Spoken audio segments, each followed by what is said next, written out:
Hey guys, I'm Matt and welcome back for another episode. Today we are actually checking out Brandon Herrera's brand new video. As of recording this, it came out a day ago and it already has 700,000 likes. No shocker, since Brandon's one of the biggest ones out there. He's got 4 million subscribers. For those that don't know Brandon, he is also known as the AK guy. He is also known as the future Congressman, House of Representatives of Texas. He has once again announced his running to take that seat. From what I've heard, based on a lot of people, a really horrible incumbent. We'll just leave it at that. Check out Brandon's videos if you want to know more about his congressional race. But today, we are here to check out his brand new video, the MP7, the internet's favorite submachine gun. Now, I can tell you from experience, not from shooting it, I've never shot an MP7. Great. But as an author who is a firearms enthusiast,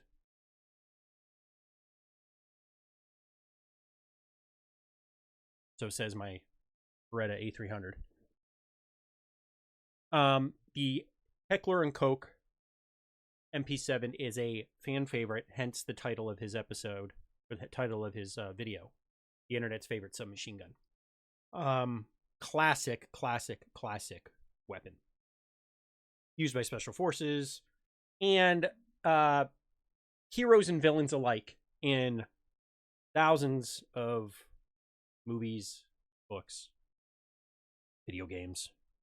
A classic weapon. I use the MP7 all the time in my books because it is just a prototypical submachine gun that everybody that has any kind of interest in guns will recognize. So, let's get into it. The original video will be linked in the description of this episode. And for the first time on my channel, we will be reacting to Brandon Herrera, the AK guy. Here we go. I'm going to keep the intro to this one pretty short and sweet. After years of searching, I can finally say, I have an MP7. I have an MP7. There's Donut. The MP7 is an HK German-made 4.6 millimeter submachine gun. These things rolled out sometime in the 90s. This one is actually an MP7 A1. There are a couple variants. We will also be collaborating with Donut Operator in this video as well. Let me go get that back. Okay, real quick so there's a great shot. Look at that. There's a great shot of the fire selector. It has 1 bullet, and then it has 4 bullets. That is what the Biden administration called fully semi-automatic. Just saying. And you can see the caliber. It's 4.6 by 30. Very, very unique, very tiny. Moves real quick.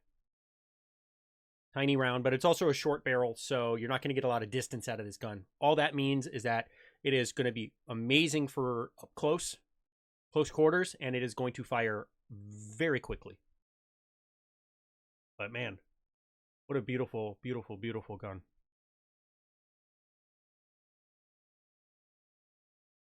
So, and anyways, for those that don't know, Donut Operator, Cody, is one of Brandon's partners over on the Unsubscribed podcast, along with the Fat Electrician, Nick, and Eli. Double tap. Donut has his own channel. He is a retired Navy and retired police officer from South Carolina. And now, like the guys that we've been checking out, he is a full-time YouTuber, and he does very, very well for himself. So you'll see Cody on this, along with Brandon. 2 of them together is great. All right, let's get back. Let me go get that back.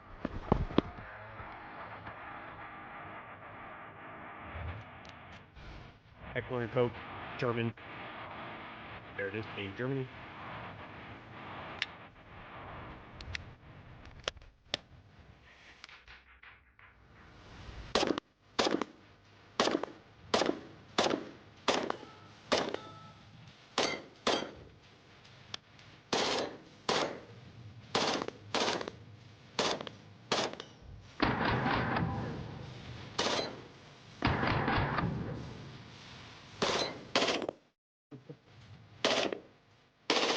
You can hear Cody laughing. Oh, that's so cute. Oh, they put a suppressor on it. The gang co-parents in MP7. It's my weekend. I call the sheriff's department on you. How's it going, guys? We're back here in the office talking about the MP7. I hope your week's been going well. My week's been, well, busy.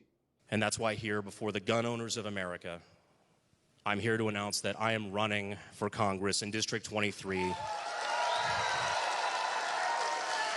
to finish what I started. We're here to talk about one of the coolest submachine guns of all time. Yeah, Brandon is incredibly selfless, especially at his age. He's 29. He's been doing YouTube for 8 years, maybe longer, maybe close to 10 years. Now I'm trying to think about it.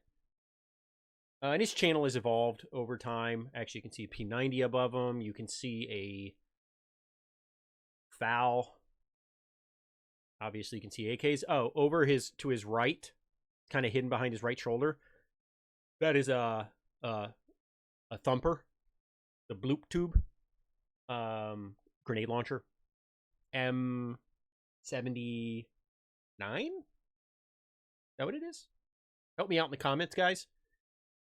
Pick out some of these guns that you see. They're gonna be fantastic. His collection is nuts. But yeah, he's 29.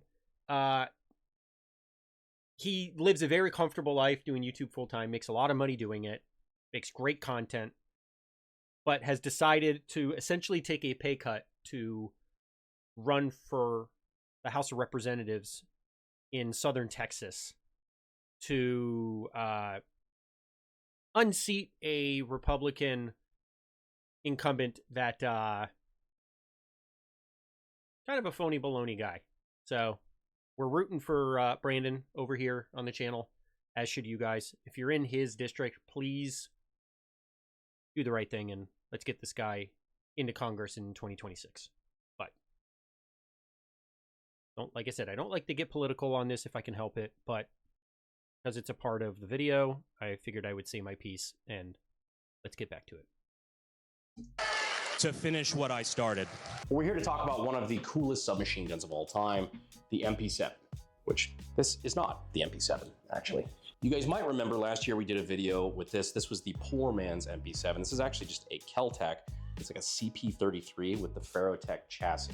Real suppressor, by the way. Just chambered in 22, which makes this a really fun little household rattlesnake blaster, you know, just in case there's snakes in the backyard, you're cutting the grass, you gotta solve the problem. The HOA hates him. Learn how he rid his backyard of snakes with one easy trick. Now, the actual MP7 in its new spot. That's funny. On the new gun wall, which, by the way, the gun wall is looking fucking cool these days. I'm not gonna lie. I'm really excited. It's a little worried. I think it needs a little bit more stuff. We're gonna be filling it out over the next, couple weeks. But I think we're off to a good start. Over on this side, we have, it just kind of ended up this way, and then we leaned into the bit. These are the guns from Fallout, like Fallout New Vegas, Fallout 3, stuff like that. Yep. From, the... Look at that. That's a great view right there. Oh, so over his right shoulder is a VSS. Got that really cool wooden stock. Of course, I'm pointing, and you guys can't even see because I'm pointing. Doesn't really do anything. So there's a really cool wood stock with the two holes. Beneath that looks like a AA-12, an Atchison. That's a full auto shotgun. Full auto 12 gauge shotgun. That's terrifying to even think about it. Up top looks like a Halo gun. Yeah, I think, is that the Halo gun that he has? Gotta be, right? Yeah, so he's got lever action. He's got the what's it called? So the one that he's got his hand on, I think it's an M16. We'll rewind it so he can go through. Directly above it, you can see there is a canister on the top of it that looks like almost like a, what is it, a carburetor on a car. That is actually a drum mag. I think it's a 22, if I'm not mistaken. Man, I really want a lever action rifle. I want a Henry. Should I get a Henry? I want a Henry.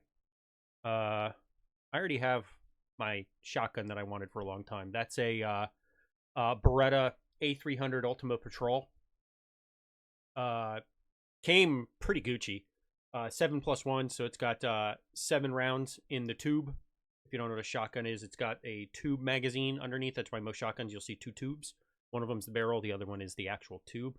7+1.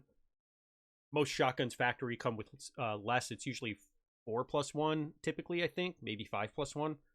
I have a light on it. It's a Streamlight rifle light, but obviously it can work on any long gun. The badass piece of hardware. It's my my house gun. God, he's got the pipe gun too. You guys need to check out Brainage channel if you want to know about these guns. He does videos on pretty much all of these. He does have some guns that he has not done videos on, but oh man, he's got the handheld sawed-off double barrel right below the one he's touching. But all right, let's go back so he can explain this better than me. The guns from Fallout, like Fallout New Vegas, Fallout 3, stuff like that. From, the service rifle, the AM-180, beautiful gun. Lever action, the Lewis, video on that coming soon. Our Assassination series guns, on all the guns that we've done before. The historic recreation kind of stuff from the, Luigi Mangione, the Forbidden Pipe Pistol, Abe Lincoln, JFK, MLK, Kurt Cobain, including a couple of pistols and things that haven't been used in videos yet that we are going to be doing soon. Morita Assault Rifle from Starship Troopers. Starship Troopers. A couple of some classic favorites from the old gun wall. Cody's AR, which he just hasn't picked up yet, and I've been putting it on the wall just to see if he notices. He hasn't yet. Most of these we've done videos on or had them in videos. The most recent, the Jaw Wall Blaster. Vector. That one, I'm just, I had to do it. And then we've got the World War II section because, obviously I'm a big World War II guy, big history guy. A lot of stuff here, like I said, we've done videos on or featured in videos. Some of it we haven't. Yeah, it's coming up. But walking back over, we're going to be doing the MP7 today because, my God, I have been looking for one of these forever. Just didn't really want to pay the 50 grand required to get one. But man, now I can finally say, I have an MP7. But today we're going to talk a little bit about the MP7. So that was administrative results. That was Aaron. That's another buddy of these guys. I would definitely, that's an old video where he was active service. He was a cop. And he was a cop. And yeah, he always wore a balaclava around his face just because of YouTube and because of just identity. But Aaron is great. He's got an amazing channel. Like, actually, he has 2 channels. So I would definitely check him out too. That's administrative results. And again, there's so many good content creators out there. I plan on doing videos on as many of them as I can. But yeah. And why it was designed, how it works, how you would operate one of these, and we're just gonna have some fun. So, manual of arms. It's Kappa Squat. I'm gonna teach you how to use this fucking gun. Hands up, don't move, show me your fucking foreskin! Just kidding, I'm just making sure you knew about TacPack. TacPack, of course, is a monthly subscription box where you can and yes, these are videos for adults. Enforce weapon lights, Fab Defense bipods, Tiger Claw M-Lock grips, Mission First tactical gear, and more. You can get the standard TacPack or the TacPack Plus, which in the month of September, I'm told, is going to be worth over $330 worth of stuff. And if you're new to TacPack, you can use the code AKGuy to get a free $70 tactical gift. It's exciting. I don't even know what it is. But that brings you a total value of over $400 using that code, which I highly recommend doing because TacPack is a good friend of the channel. You can check them out using the links in the description and in the pinned comment. Back to the MP7. So let's say your name is John C. Half-Life 2 and you're trying to escape a laboratory factory. I don't know. I never played that fucking game. And his name is John C. Half-Life 2. The only thing you have to defend yourself with is an MP7, but you don't know how to fucking use it. Well, good. Well, it's not good, but we can fix it. That's what I'm here to teach you. It's manual of arms. You have an ambidextrous fire selector. So that is safe all the way up top. Semi. Fun. Which on the left side is where you would actually use that because that's where your thumb sits if you are properly right-handed. But for the wrong-handed folk, you still have it right below the ejection port on the other side. Yeah, safe, semi, demonetized. Magazine release is actually right. Safe, fire, demonetized. Gun rules on YouTube are very strange. Very, very, very strange. These guys talk about it a lot on their videos. I won't get into it because I don't plan on doing anything that is going to cause an issue. But they're very strange rules. Here, it's on either side of the trigger guard. So in firing this, you would probably hit that with your index finger on the side, drop the magazine. Yes, this is currently loaded for the record, because nothing is drippier than having a loaded MP7 on the gun wall, just in case you need to melt to whom it may concern. But for now, we're gonna render the gun safe. We're gonna go ahead and drop that magazine, show clear. So, gun is clear.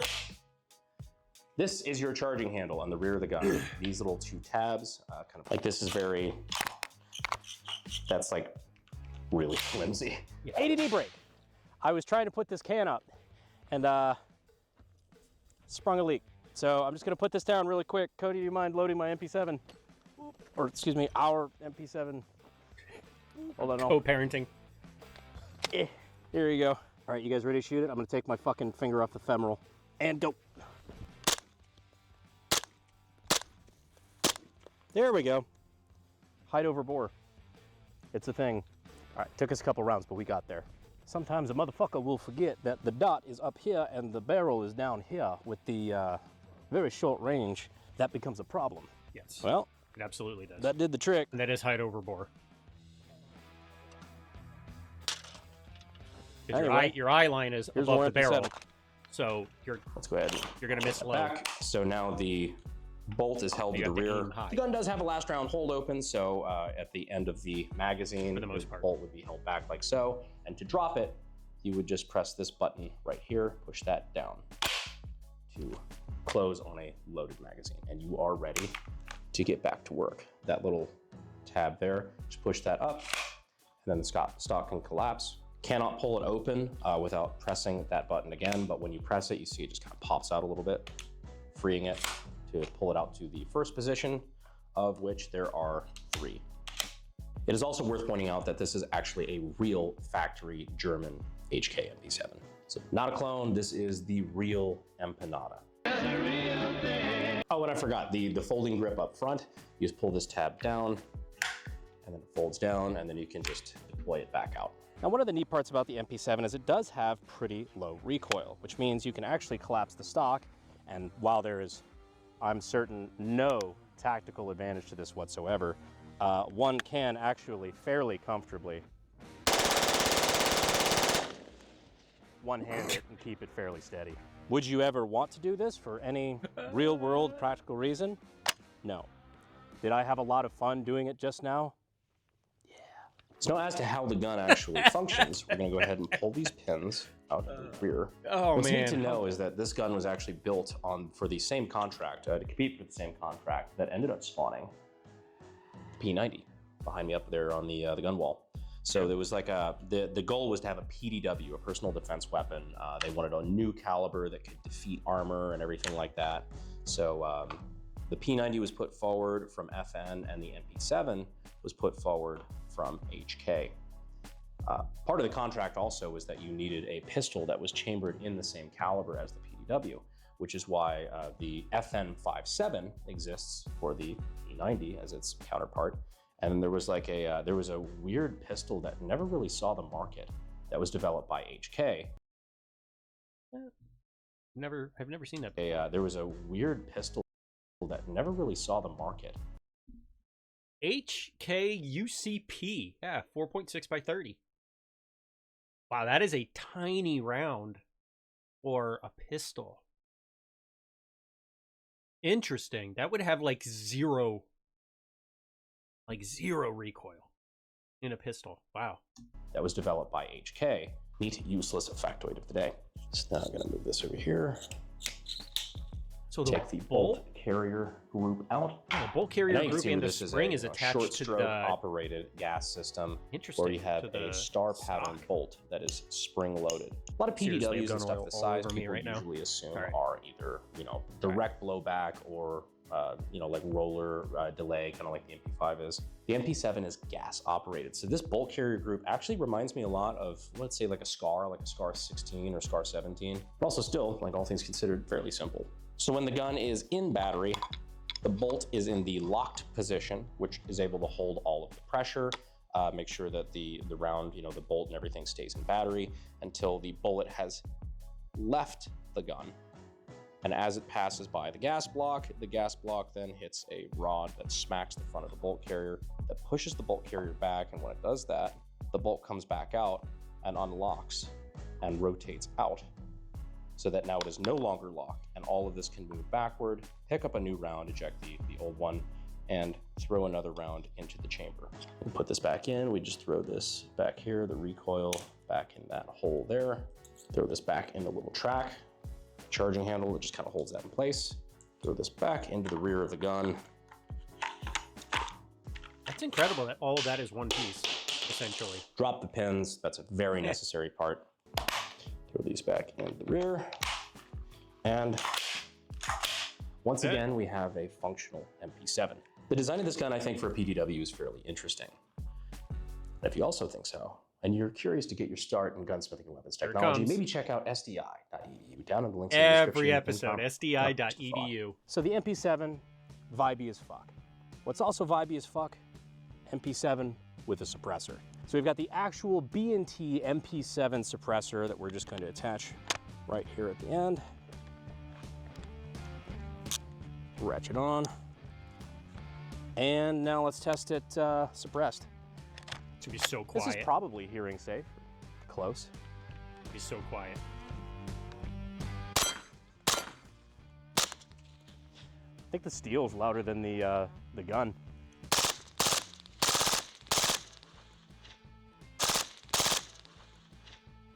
It's not horribly gassy either. That's always a good superlative, right? Not horrible. Not horribly gassy. Hear the rounds? It's so silly. It's silly. I love it. But you could easily just see like one of our friends, the people who've had those kind of conversations, just entering a room, boop, boop, boop, boop. The guy that told us he liked using one of those is, but he's like almost 7 feet tall, 350 pounds. And so that's his little, he's got a little toy in his hand, just doo -doo. Yeah, to him, it's just like a little, it's like a fucking 22. Yeah, he said he really liked shooting people in the foreheads with that. Yeah, it's like, does 4.6 have enough stopping power? Well, you hit him in the head, it does. Boop. Ever since I got this thing, I've just been playing it nonstop in Ready or Not. It's great in Ready or Not. It's fucking fantastic. So overall thoughts on the MP7A1. Is it worth the $30,000, $40,000, $50,000 these things sometimes sell for? Is it really worth it just to have your favorite gun from Ready or Not? No, absolutely not. As far as just being its own weapon system, this is absolutely not worth the jump in price compared to other, similar PDWs. It's decent. Like, I don't have anything against the MP7. I'm not a fucking MP7 hater. I think they're drippy as hell. This is now one of the favorite guns that I have. But the reason it's favorite is not because it's not because it's that good. The reason it has a special place in my heart is because this has a special place in pop culture and firearm culture, and it's just so That's exactly rare what we were talking about here earlier. in the United States. There's not a lot of people who have them. To be able to take something like this, have fun with it out at the range, and be able to break down the guts and how the weapon actually operates, and share it with you guys. I don't know, I think that's pretty special. You probably think, oh, every gun, every machine gun or anything like this is, super rare or like cool, I guess, I don't know. But even for American gun culture, this is truly the Holy Grail. And much like the Holy Grail, now that I think about it, it's not necessarily impressive when you get your hands on it. But what's cool about it is the story and its impact in culture. And for that reason, I just think it's neat. That, ladies and gentlemen, is the MP7. Cody, final thoughts? I love MP7. We have MP7 at home. Literally. Now we have MP7 at home. Hopefully you guys enjoyed this video as much as I did. The MP7 is just a really cool gun. That's not mine now, I guess. Anyhow, if there's any videos you guys would like to see on the channel coming up, just let me know down in the comments. We'll try our best to source it. Clearly nothing's outside the realm of possibility. Thank you again to Donut Operator for showing up in this video. I don't think there was a chance he was going to let me not let him collaborate on this one. I don't think so. I got up at 7 a.m. to drive here just to shoot the MP7. I love this thing so much. Fucking fun. It's a fun little toy. We'll have to use it more on the channel if YouTube doesn't fucking pee-pee slap us for it. Anyhow, thank you guys so much for staying all the way to the end of the video. And as always, I will see you sexy YouTube mother lovers next time we break out the MP7.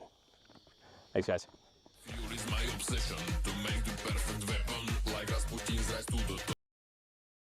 All right. So please, please, please, please, go follow Brandon if you're not. He's awesome, as you can see. Does a great job. Go follow Donut Operator. Go follow Cody. So yeah, that is the, as I put in the graphic for this show, the legendary MP7. That is the internet's favorite submachine gun. I mean, Brandon did such a good job. I remember seeing those guns in like late 80s, early 90s action movies. You would always see like the terrorist character, like the bad guy, rolling around with an MP7 out of like a trench coat.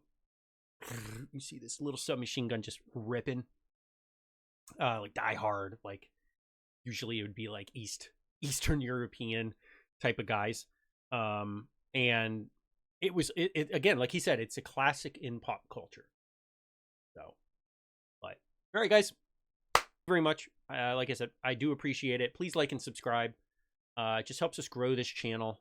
And yeah, if you have any questions, head on over to my website, mattjamesauthor.com. Comment here. Let me know if there's any other videos from Brandon that you'd like me to react to. Like I said, this video is brand new. As of recording this, it came out a day ago. So that was kind of cool. It's a legendary gun with a brand new video. What the heck? Let's watch it. So again, thank you very much. I really do appreciate any support that you can give me. Specifically, if you want to talk to me live, catch me on YouTube. I stream a few days a week. We play video games and we chat. I should be streaming, depending on when you guys see this video. I usually stream midweek, maybe once on the weekends, and 3-4 hours here and there, and we just sit and chat and play games. I'm not entirely sure what I'm playing next. I just finished a game, so once I figure out what I'm playing next, you'll see me streaming again. But I appreciate it, guys. Thank you, and we'll see you next time right here on YouTube. Thanks.